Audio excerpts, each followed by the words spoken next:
Hello, hello, hello, and welcome back to my channel. Today we are going to have a part three about this Derrick Jaxn incident. We are further peeling back the onion on more developments in this story. I am stuck on this topic because this guy is a classic narcissist, textbook narcissist, and I think these developments kind of give us a nice case study to see what you might see in a relationship with a narcissist. Um, so I view this as a teachable moment. So we're using something that's gone viral, a real life situation that's happening in the world. It's an unfortunate situation, but it's something we can take and examine the different aspects of this situation and apply it um, we can make a teachable moment from it or turn it into a teachable moment. Let me get my thoughts straight. Okay. So the most recent developments, I wanted to kind of talk through them and kind of break down. Now, I'm not going to sit here and play the interview or anything like that. I'll tell you where I listened to this interview, and you can go and listen to it and give her the credit on her channel. I don't want to try to get strikes or anything, but I'm going to give a high level summary of the things I heard in this interview with this most recent mistress, which is the third mistress that's come forward. Haven't talked about her yet. This is a brand new development, like within the past 24 hours. And we're going to kind of break down the behaviors in this relationship and the things that she exposed and how it relates to narcissism. That's what we're here to talk about, right? We're not here to gossip. We're not here to destroy Derrick Jaxn's life any more than he already has on his own. We're here to break down these behaviors and analyze them and learn from them so that if you identify things like this in your relationship or a friend's relationship or someone you're dating, or you can kind of teach yourself how to navigate the landmines and get out of it, right?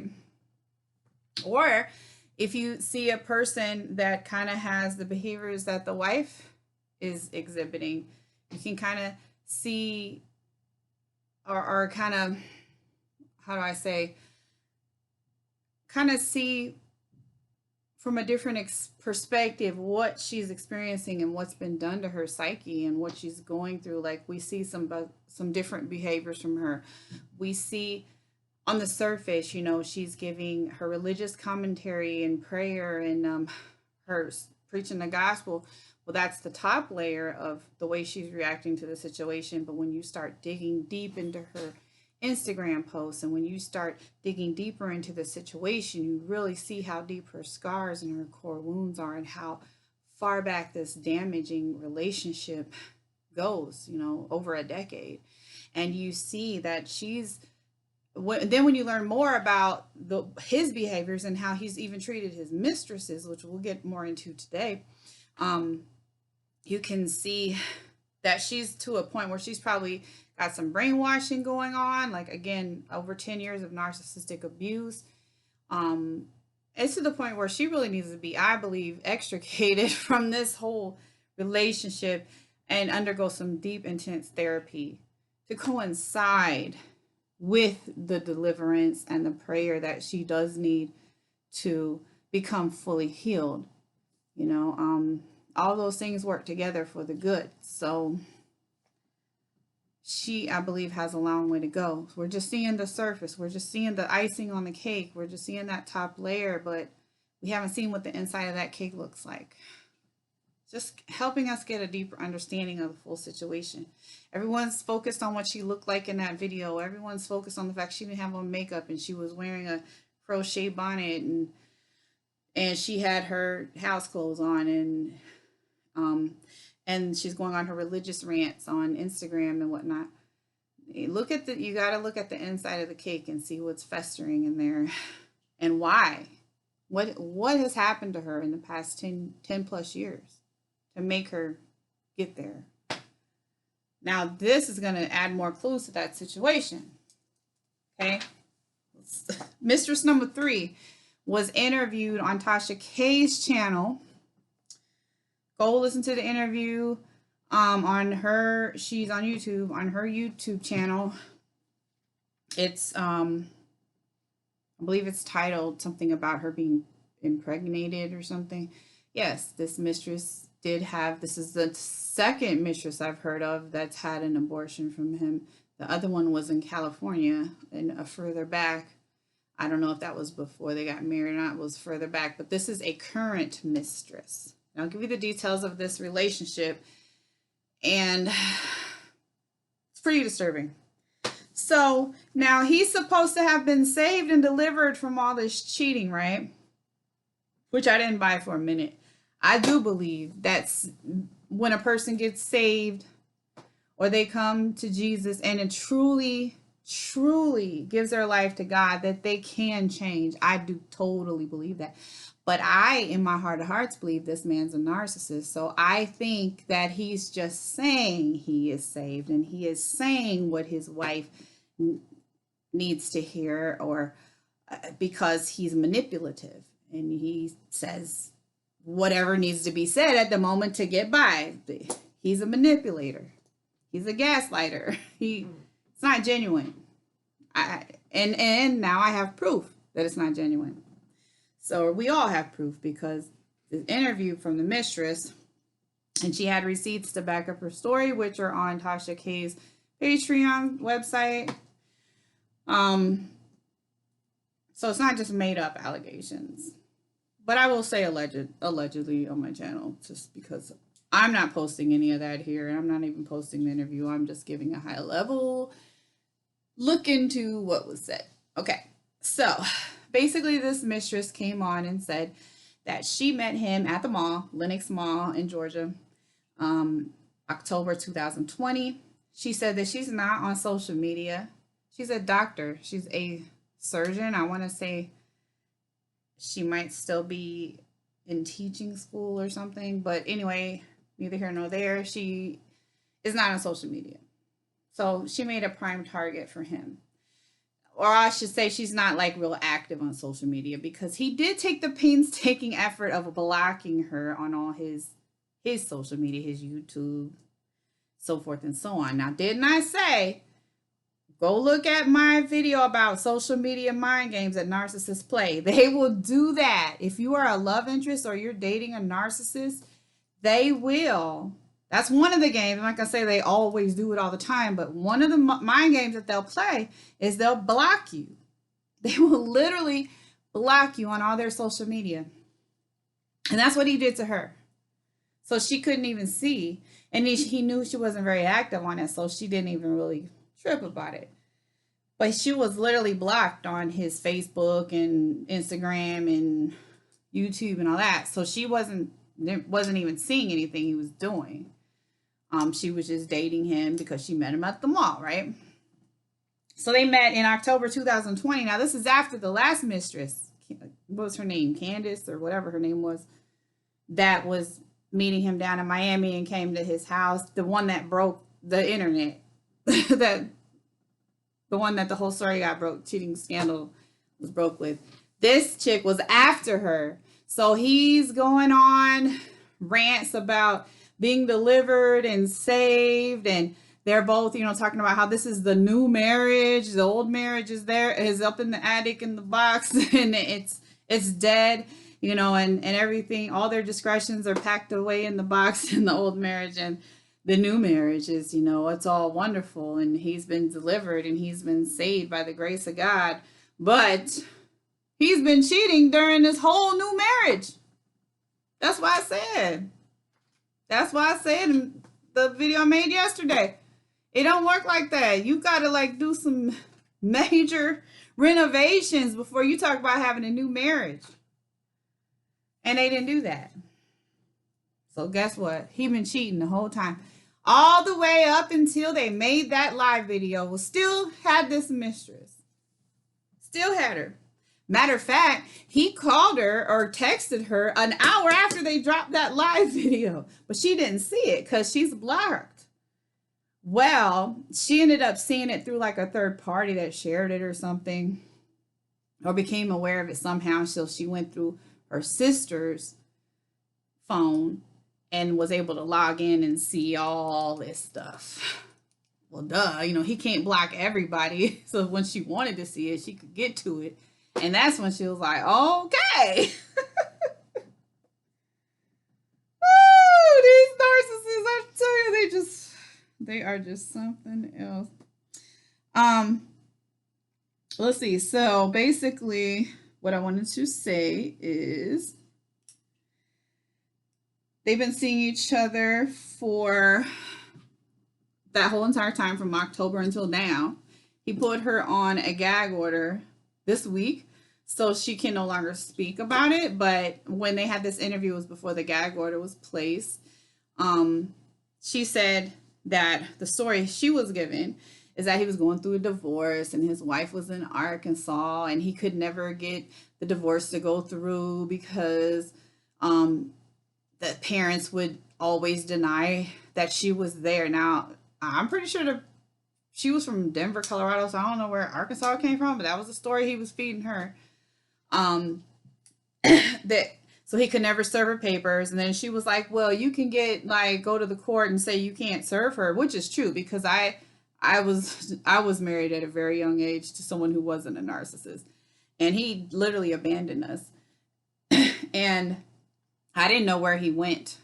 He disappeared like literally off the face of the earth. So I had to go to the court. This was in my early 20s and have him have basically it published in a newspaper, and we couldn't personally serve him, but I had to get my divorce that way. I mean, if someone drops off the face of the earth or disappears, you can still get your divorce, is the point I'm trying to make. Well, he was trying to act like he just couldn't get his divorce because she just disappeared into Arkansas somewhere and he could never get her served. And she made that point to him. Well, you can do it this way. And he was like, well, I'm too busy right now. I'll get around to it. Narcissist. He's just full of just pumping her head up with lies, because they weren't getting a divorce. They were in their new marriage. They were resurrecting the marriage from the dead, from the last mistress. Now, one of the crazy things is he ended up gifting his wife the same kind of perfume the mistress wore.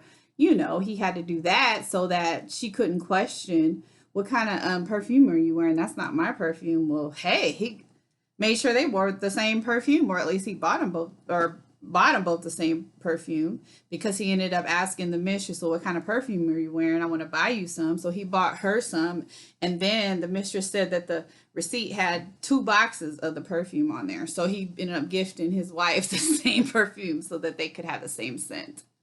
Narcissist. I just can't. This dude is diabolical. He needs to retire, like seriously. Or he could give narcissist seminars, like change up his whole plan and just, or, actually that'd be a good idea. He could like literally expose narcissists and how they operate and do education seminars and just come out and be like, look, yeah, I'm a narcissist. This is how we operate. He could make a lot of money doing that. And then his wife could make her own, do her own seminars about like narcissistic abuse. They can change that up because what he's doing now, he can't do that no more. Being a love guru and a relationship guru, those days have to be over. But the crazy thing is, he's still, you know what a flying monkey is. Those are your supporters. Those are people that are your ride or dies that are going to go around and push your agendas and be on your side no matter what you do. Those are the narcissists, people that are on the narcissist team. So he'll still have his flying monkeys. So he'll still have some random supporters. But I'm not even part of the cancel culture. There's a few times I've wanted to cancel something, like the time I have a video about that Cuties film that was on Netflix. That triggered me big time. And this is triggering me. Like, he needs to be canceled. I think these two things, these triggered me to want to be part of the cancel culture. Pretty much everything else, I'm not really big on cancel culture, but he need to be canceled. How you gonna let a narcissist tell you how to have a successful relationship? Oh, I just can't. Anyway, basically another thing that, oh yeah, oh my goodness, this fool, I can't.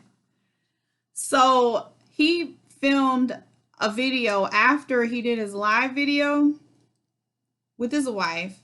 So he filmed a video like defending her in her crochet bonnet or defending her appearance or something like that. I think he since took that video down off social media. He filmed it in front of the Mistress house. And then when you look back at his most recent videos, like within the past few days in March, they were done in front of the Mistress house. In front of the Mistress house. That was, he was sitting in his car in front of the Mistress house, filming his videos. Oh, sweet. Like what? Narcissist. I can't. This dude, he thinks he's above the law. Now the sad thing is he was having unprotected sex with this particular mistress. Like, seems like with many of them, he was living life on the edge, having unprotected sex because she ended up having an abortion from him. Just with, you know, they've only been together since October. It's March. That's 6 months. So within a 6-month span, you got this woman pregnant and she ended up having an abortion. This wife of his is living life on the edge, putting her health on the line to be with this man.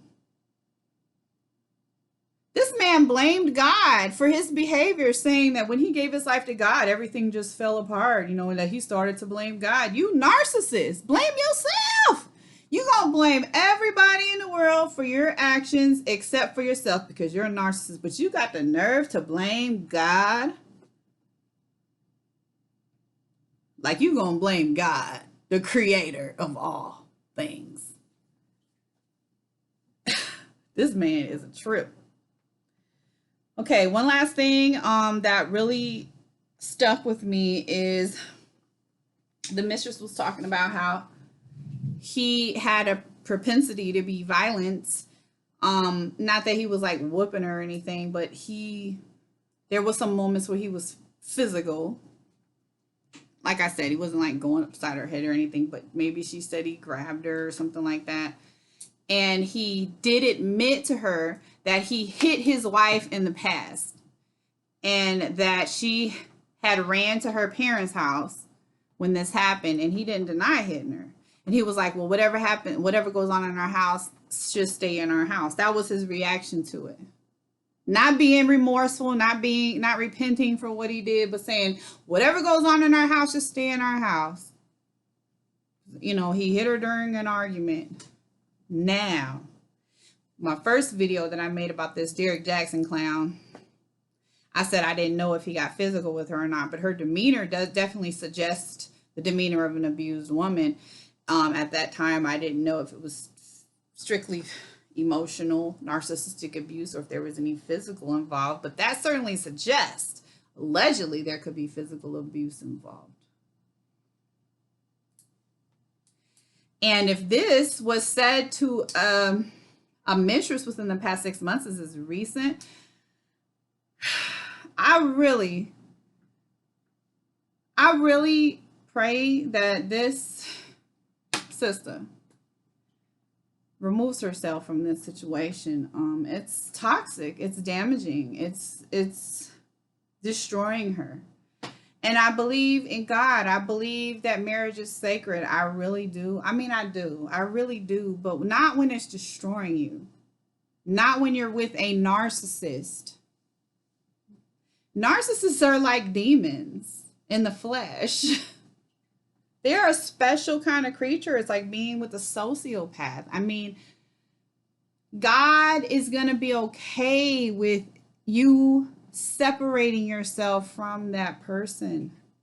This person's put your life in danger. This person's already destroyed you mentally, but they're putting your life in danger by having all this unprotected sex with all these different women.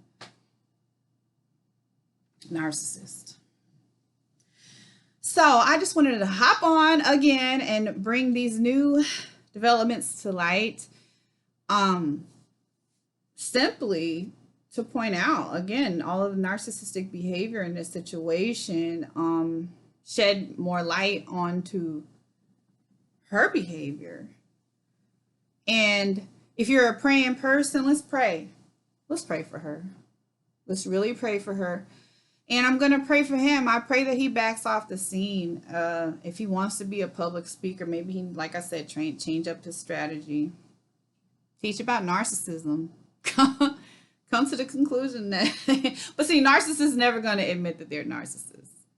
Never going to admit that they're narcissists. He's never going to accept that.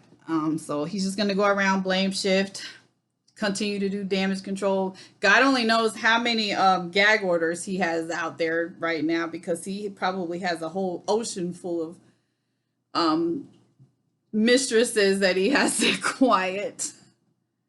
But you know, when it's time, you know, the Bible says what's done in the dark comes to light, and it's so true. And when it's time for something to come to light, honey, there's nothing you can do to stop it. You can do all the damage control in the world, but there's just nothing you can do to stop when it's time for something to be revealed. And it feels like that's what's happening, like everything's just crumbling down. Just face it. Just face it, bruh. Anyway, let me know what you think about the situation. I don't want to beat a dead horse with this, but that was a new development. It's very telling. It's very indicative of narcissistic behavior. Like I said, there's a lot of teachable moments in this whole entire scenario, and that's why I'm talking about it here. Please share your comments, your thoughts, your concerns.